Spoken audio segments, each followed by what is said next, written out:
Bonjour chers internautes, je suis Monica Kinkonda. J'ai le plaisir de vous présenter les réactions poignantes des Congolaises que nous avons recueillies dans l'arrondissement numéro 1 Makelekele. Elles se sont exprimées avec des avis contradictoires sur le mauvais traitement de l'information sur les réseaux sociaux et la contre-dote. Suivons-les. Je suis Mbungu Vanessa. Concernant le traitement des informations sur les réseaux sociaux, pour moi, je trouve que les réseaux sociaux de nos jours ne nous informent pas concrètement sur les vraies informations. C'est-à-dire qu'elles diffusent des informations qui ne sont pas réellement traitées par des informateurs, c'est-à-dire des journalistes. Ça veut dire que ces informations sont parfois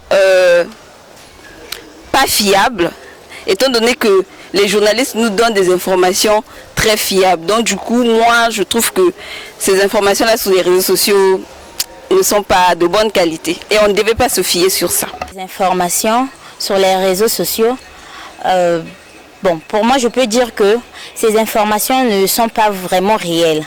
Ce sont des fausses informations qui viennent parfois détruire les avis ou bien faire voir les jeunes surtout le côté négatif de la vraie réalité. Alors les conséquences des fake news, je pourrais dire que ça peut pousser les gens au suicide dans le sens où, imaginez, il y a de cela quelques mois, il y avait une fille qu'on avait publié sa nudité sur les réseaux sociaux et vous pouvez imaginer ce que cela peut engendrer. Ça peut pousser la personne à se suicider, démoraliser la personne, changer la vision de la personne. Donc cela a beaucoup de conséquences. Les conséquences que le fake news véhicule sur les réseaux sociaux sont multiples, parmi lesquelles nous avons l'atteinte à la réputation. Les fausses informations peuvent nuire à la réputation des personnes et des organisations. Conséquences que portent les fake news sur les réseaux sociaux, pour moi je peux citer l'arnaque, la désorientation des jeunes sur le plan psychologique et physique, la diffamation et le mensonge.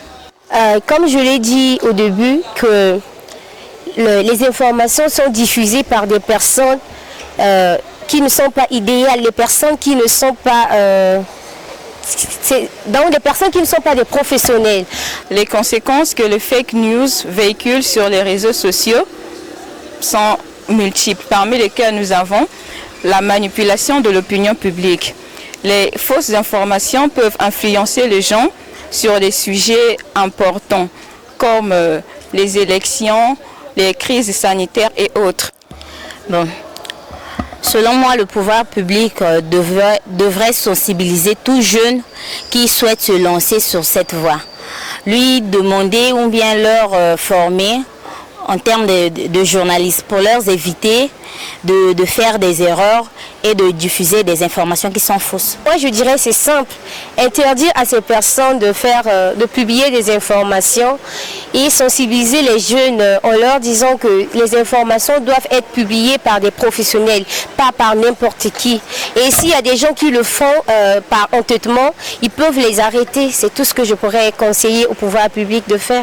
Pour recadrer ces dérapages, l'État doit être en mesure de sanctionner ces personnes en les donnant des amendes, soit en bloquant leur compte afin qu'ils ne puissent plus diffuser de telles informations.